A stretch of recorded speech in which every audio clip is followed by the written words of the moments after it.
All right, so you know how sometimes you get that credit card bill and kind of just shove it to the side? Yeah.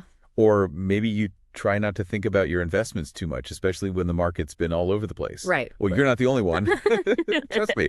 But that whole avoiding thing, Hmm. it can actually make things way worse than you might think. It really can. Welcome to the deep dive. So glad to be here. We're all about cutting through all the noise and getting to what really matters with your finances. Absolutely. And today we are going deep on this thing called the ostrich effect. Okay, the ostrich effect. It's this fascinating look at how our brains work, Yeah. like when it comes to money. Yeah. You know, it's so interesting because this whole ostrich effect, it really shows just how much we as humans, like, we just want to hide when things get a little too real. Yeah. Especially with our finances, right? Especially with money. It's not just about being forgetful or procrastinating. Yeah. It's like a deeper psychological thing that we do. So in this deep dive, we're going to break down exactly how ignoring your finances can really mess things up for you down the line. Okay. Whether we're talking about those debts that seem to just keep piling up, or investments that just aren't doing what you hoped they would, or even just that nagging feeling of not really knowing where all your money is going. Yeah. All of that can lead to some seriously missed opportunities Uh-huh. and even bigger risks later on. Yeah. And, you know, we've done our homework here. Oh, yeah. We've looked at all sorts of stuff for this deep dive. The research. Behavioral finance, research articles on personal finance, economic studies, the whole shebang. A whole 9 yards. We wanted to make sure we're giving you the full picture. Absolutely. So let's just be real for a second. Managing money, it can be seriously overwhelming. Oh, yeah. It can feel like a minefield out there sometimes. Right. It's tempting to just want to close your eyes and hope for the best. Yeah. Just shut it all out. But we made this deep dive specifically for you listening right now You got it. because we want to help you understand why our brains do this whole avoidance thing. Yeah. Why do we do that? And more importantly, what it's actually costing us in the real world. The real consequences. Well, think of this as your crash course Or make a cheat sheet. on this super important part of your financial well-being. Exactly. Our mission today is pretty simple. Straightforward. We want to give you the knowledge and hopefully the motivation. Yeah, that little push. You need to actually face your finances head on Head on. and start making decisions that actually empower you. Take control. So, okay, ostrich effect. Yeah. It's a pretty vivid image. Yeah, it paints a picture. Where'd that name even come from? So you know that classic image we have of ostriches burying their heads in the sand? Yeah, when they're scared. Exactly when danger's around. Now, in reality, ostriches don't actually do that. I don't It's know. a myth. I always thought that was true. You know what? The metaphor, it totally works when we're talking about money. Yeah, it does. Like researchers, Bars and Tapper and Galai and Saad, they've all talked about this. Okay. They say the ostrich effect is basically that urge to avoid any information that might make us feel uncomfortable psychologically. Oh, I see. So picture this. Okay. You hear about the stock market taking a nosedive. Uh-oh. And what do? Maybe not log into my investment account for a while. Exactly. Just close my eyes and pretend it's not happening. Out of sight, out of mind. Yeah? Or maybe you've got those bill notices piling up. Oh, yeah, those. You just don't even open them. They just sit there on the counter staring at me. It's like if I don't see it, it's not real. Yeah, but we both know that's not how it works. Not at all. It's kind of like the opposite of what you'd think would be helpful, right? It really is. I mean, Bars and Tapper, they pointed this out too. Yeah. It goes against that whole basic economic principle that says the more info you have, the better decisions you can make. More information is better, right? You'd think we'd always want to know absolutely everything, especially when it comes to something as important as our financial security. You would think so. But that's not always how our brains work. Yep. So Yeah. what's going on there? So the usual assumption in economics is that more information equals better choices. Right. But the ostrich effect, it shows us that sometimes our need to feel emotionally comfortable trumps that rational desire for information. So it's like our emotions are winning out over logic. Exactly. Wow. And there's this research by Lowenstein that actually suggests people might avoid information even if it's free. Really? Yeah, even if it could actually help them, Why would they do that? simply because they want to avoid potential disappointment. Oh, I get it. Or maybe they want to keep that sense of suspense going. So it's like not wanting to know the score of a game if you think your team might be losing. Exactly. Okay. Yeah, that makes a lot of sense. Yeah. So we're actually choosing to stay in the dark. Choose in the dark. Even though flipping on the light switch would be so easy. Even though it's right there. Now, I remember reading something about a meerkat effect. Oh yeah, the meerkat effect. which is like the opposite of this. It's the flip side. What's that all about? So meerkats, right? They're those little animals that are constantly on the lookout. Oh, yeah. They're always popping their heads up. Exactly. So Gertzy and some other researchers, they looked into this. Okay. And they found that some investors actually do the opposite of the ostrich thing. They don't bury their heads? Nope. They become even more vigilant. Really? They check their finances way more often during both good times and bad times in the market. So they're like the meerkats of the financial world. Exactly. They're always scanning for danger. Or opportunity. Or opportunity. So while the ostrich is hiding, the meerkat is on high alert. Probably it's watching. That's really interesting. So not everyone reacts to all the financial uncertainty by avoiding information. Not everyone. Some people actually lean in. They embrace it. Okay, so we've got a good handle on what the ostrich effect is. We know what it looks like. Now let's dig into the why. The why. What are the psychological roots of all this financial avoidance? Why do we do this to ourselves? It's got to be more than just procrastination. Right? Oh, it goes much deeper than that. Like what? So this article from AEW Financial, Okay. they put it really well. How so? They said financial avoidance, it's often deeply rooted in our emotions, Our emotions. particularly fear. Fear of what? Fear of facing a financial reality that just feels way too overwhelming Okay, yeah, or painful. I can see that. Like, think about how you feel when you even think about the total amount of your student loan debt, Oh, yeah. or when you see your 401k balance dip. It's not a good feeling. No, it's not. And our natural instinct is to just avoid those bad feelings. So we just shut down. We shut down. It's like a defense mechanism. Exactly. Avoiding the bad news feels good in the moment, even if we know deep down it's not really helping us in the long run. It's a temporary fix. Yeah, and that same article from AEW Financial, they also talked about how this whole thing can be tied up with feelings of shame and failure, Oh yeah, shame and failure. which I think a lot of people can relate to. It's a common feeling. Because if we actually acknowledge the negative parts of our financial situation, it can make us feel like we've messed up somehow. Yeah, like we're not good with money. Like we're not good enough. Exactly. And that emotional weight, it's a powerful driver of avoidance. Yeah, it's easier to just pretend it's not happening. It's so much easier. And what's interesting is how this can all be connected to other things too. Oh yeah, it's all intertwined. That same article from AEW Financial pointed out how financial denial can sometimes lead to other unhealthy behaviors. Unhealthy coping mechanisms. Like what? Things like compulsive shopping, Okay. gambling, even working too much. Working too much. Yeah, as a way to avoid thinking about your lack of savings, Oh, wow. or even financially enabling other people. So it's all part of this web of avoidance. It's a complex web. And this article, The Psychology of Overspending, it talked about something called money avoidance issues, Money avoidance issues. where some people just avoid thinking or talking about money altogether. They just shut down completely. And sometimes they even believe that money is inherently bad. Like it's evil or something? Or they're so scared of risk that they end up doing nothing at all. Yeah, they're paralyzed by fear. So it's like money itself becomes this trigger for anxiety. It's a source of stress. Okay, so we're starting to see the what and the why of the ostrich effect. We're getting to the heart of it, Now let's get to the really crucial part for you, the listener. the part that matters most. What kind of opportunities are we missing out on when we ignore our finances? What's the real cost of burying our heads in the sand? This is where the consequences start to hit home. This is where it gets real. So this article, Why Ignoring Your Money Problem is More Expensive Than You Think, Great title. to make a really good point. What's that? Every dollar that you don't manage strategically Yeah. or invest wisely Uh-huh.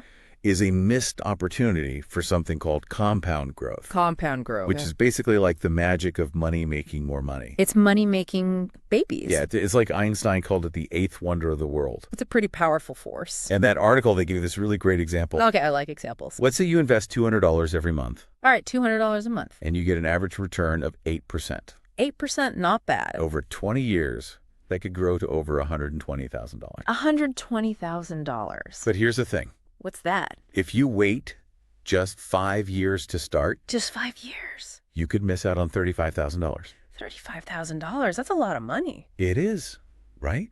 Think about what you could do with an extra $35,000. A down payment on a house. Yeah, a nicer vacation, A more comfortable retirement. helping your kids with college. Exactly. That's a huge price to pay for just avoiding your finances for a few years. It really is. And it's not just about starting early either. What else is there? The Ultimate Guide to Financial Literacy for Adults. They made a really good point. Okay, what's that? It's also about understanding the different ways that your money can grow. Okay, different investment options? Yeah, things like stocks, bonds, ETFs, mutual funds. All those fancy financial terms? They can sound really complicated, They do. but they're actually just tools. Tools that can help you build wealth. If you ignore them just because they seem confusing, Or scary. you could be missing out on some serious growth potential, Big time. simply because you're not informed enough to make those decisions. Knowledge is power. And it's not just about those long-term investments either. Okay. One of our sources mentioned this thing called a super catch-up contribution for retirement savings. Super catch up. Yeah, and it's specifically for people age 60 to 63 in 2025. That's a very specific group of people. It is, and it's a time-sensitive opportunity. So you got to act fast. Exactly. If you're not paying attention to your retirement situation, Maybe because you're avoiding thinking about it. you could totally miss out on this. And miss out on a big boost to your savings. Right, and that's just one example. Yeah, there are tons of opportunities out there. There are tax benefits, certain market conditions. You name it. But if you're not looking, You won't see them. exactly, you'll miss those crucial windows. And potentially lose out on some serious financial advantages. Okay, so we've talked about the missed opportunities for growth. The upside. Now, what about the risks? The downside. What are we risking when we stick our heads in the sand financially? What's the danger zone? Well, the risks can be just as big as the missed opportunities, Maybe even bigger. and sometimes they're way more immediate. Like right now? Problems? This article, Stop Ghosting Your Finances, it really highlighted this. Stop ghosting. I like that. They talk about ignoring things like high credit card balances. Oof. Yeah, credit card debt. It can be a slippery slope. It can. You might think you're doing okay if you're just making the minimum payments each month. Yeah, just keeping your head above water. But those high interest rates, Oh, those interest rates. they can cause your debt to snowball like crazy. Like an avalanche. And you end up paying way more in the long run Thousands more. just because you didn't deal with the problem head on You avoided it. and didn't come up with a better repayment plan sooner. Procrastination doesn't pay. It really doesn't. And, another red flag they mentioned in that article? What's that? Using credit cards for everyday stuff. Like groceries and gas. Yeah, the essentials. hmm That's a sign that something's not right. Like your budget is out of whack. Yeah, your income isn't covering your basic needs. And ignoring those signs, It's like ignoring a flashing red light. it can lead to some serious financial trouble. Fast. And then there's a whole emergency fund thing. Oh, yeah. Emergency funds are crucial. Super important, right? They came up in a discussion on You Simple Living. That's a great subreddit for personal finance advice It is. because life happens. Life throws curveballs. You lose your job, You get a medical bill, your car breaks down. unexpected expenses. And if you don't have that financial safety net, That cushion, you're going to be in a tough spot you might have to take on more debt. or make some really hard choices. You don't want to be in that position. So having an emergency fund, it gives you peace of mind. It takes away that constant worry. And that Simple Living thread, they recommended having several months worth of living expenses saved up. Several months, that's a good goal. So you're not just prepared for emergencies, Right. but you're also reducing that constant anxiety about money. It's about mental well-being, too. Exactly. And the Ultimate Guide to Financial Literacy for Adults, they talked about how financial illiteracy can actually lead to poor financial decisions. Makes sense. And that can lead to even more instability. Yeah, If you don't understand the it's basics, fundamentals. you're way more likely to make costly mistakes. Mistakes that can set you back. So we've talked about the theory The concepts. and the potential consequences. the impact. Now let's look at some real-world data. Let's see the evidence. Some examples that show this isn't just speculation. This is real life. What do the researchers say about how common this ostrich effect really is? Well, there's this research by Carlson, Lowenstein, and Seppi, Okay. and they found that investors actually do check their portfolios less often when the stock market is down. That's the ostrich effect in action. Classic example. And then there's this other study by Galai and Saad. What did they find? They looked at investment preferences, Okay. and they noticed that people tend to choose investments where the risk is less clear, So they're avoiding information about the risk. even though that information could help them make better decisions. Interesting. It's like they're choosing blissful ignorance, Ignorance is bliss. but not when it comes to your finances. Not in this case. And I remember this paper called Financial Risk Information Avoidance. Petchy title. They found that when there's a higher chance of losing money, people actually avoid learning about the risks even more. That seems counterintuitive. It does, right? Yeah. You think that's when you'd want to be the most informed. When the stakes are high. But it makes sense when you think about the emotional side of things. The fear of facing a big loss. Nobody wants to think about that. It's scary. So the bigger the potential loss, the stronger that urge to avoid it. It's a natural reaction. And this study on financial scarcity and financial avoidance, they found something really interesting. What's that? People who feel like they don't have enough money, Like they're experiencing financial scarcity. they might actually put off dealing with necessary expenses, They delay taking action which is another form of avoidance. because they feel like they don't have the resources to handle it. So it's this cycle where the less financially secure you feel, the less you want to look at your finances. And that can just make things worse. Exactly. And there was this study done in Malaysia Okay. that found a link between financial knowledge, good financial habits, and self-esteem about managing money. So the more you know and the better your habits, the better you feel about your money management skills. And the flip side is also true. If you avoid learning and practicing good habits, You're going to struggle more. you'll feel less confident. And then there's this study on financial well-being, risk avoidance, and stock market participation. What did they find? They found that feeling financially secure right now can actually lead to less participation in the stock market. That's surprising. It is right. But it might be because people aren't thinking about their long-term needs. They're comfortable in the present. So they're not as motivated to invest for the future. Interesting. So even if you feel pretty good about your finances right now, You could still be falling into the ostrich trap. it seems like this whole avoidance thing, it's just a really common human trait when it comes to money. It's part of our nature. But the good news is, There's always good news. this cycle of avoidance, it can be broken. We can escape it. So what can we do about it? What are the action steps? Well, the NPR Life Kit had a really good starting point. I like NPR. They said the first step is replacing avoidance with self-awareness. So becoming aware of the problem. Exactly. And then 3 ways to stop ignoring your finances. They suggested breaking it down into small, manageable actions. Baby steps. Yeah. It doesn't have to be this huge, overwhelming overhaul all at once. One thing at a time. Like you could open a savings account Easy. or check your credit score. Good idea. Just small wins to get you started. Build momentum. And they also recommended using budgeting apps. Budgeting apps are great. They can help you organize everything. Like Mint. Yeah, Mint is really user-friendly. Word Pocket Guard. Pocket Guard is good if you tend to overspend. Yeah, it helps you track your spending. So having that clear visual overview of where your money's going, it can really help. It makes things less scary. And coping with financial stress, they gave some practical strategies too.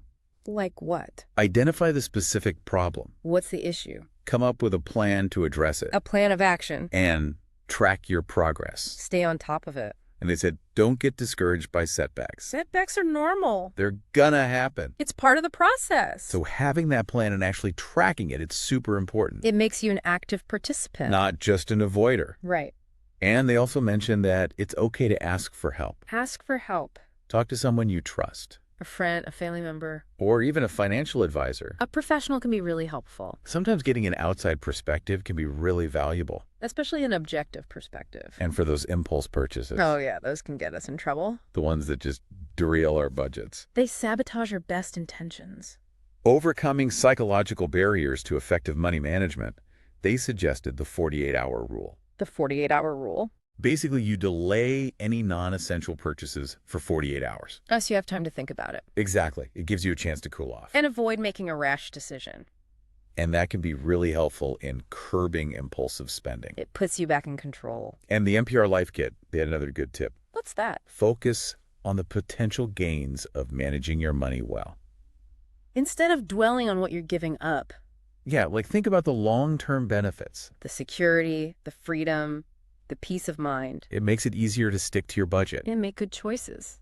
And finally, this research in the picture, is financial avoidance becoming a norm? Interesting question. They pointed out that financial institutions, they have an opportunity here What kind of opportunity? to create tools that are more user-friendly, Easier to understand. so people don't have to rely on complicated spreadsheets and stuff. Yeah, those can be intimidating. If those tools were more intuitive, More accessible. it could really help people engage with their finances more. Absolutely. So to recap, Let's summarize. the ostrich effect. It's this very real thing. It's human nature. We avoid financial information that we think might be unpleasant. We bury our heads in the sand. And it's driven by all these psychological factors. Fear, anxiety, shame. And it can have some serious consequences. Missed opportunities, increased risks. But the good news is we can break free from this cycle. We can take control. So here's your call to action. Your mission, should you choose to accept it. Right now, after you finish listening to this very deep dive. do one small thing to face your finances. Just one tiny step. Check your bank balance. Easy peasy. Look at your credit card statement. You can do it. Download a budgeting app. Explore your options. Just get started. It's the first step that matters. So here's a final thought for you to ponder. Something to chew on? If you knew for sure that facing your finances today Head on. would lead to more security, more freedom, less stress tomorrow, A better future. would you still look away? It's a choice we all have to make. The information is out there. It's waiting for you. The first step is simply opening your eyes. And taking a look. And remember, if you want to keep learning, there are tons of resources out there. Deeper dives into specific topics. Don't be afraid to seek out that information. Keep learning. Keep growing. And take control of your financial well-being. You got this. That's it for the deep dive today. Until next time. We'll see you on the next deep dive. Dive deep.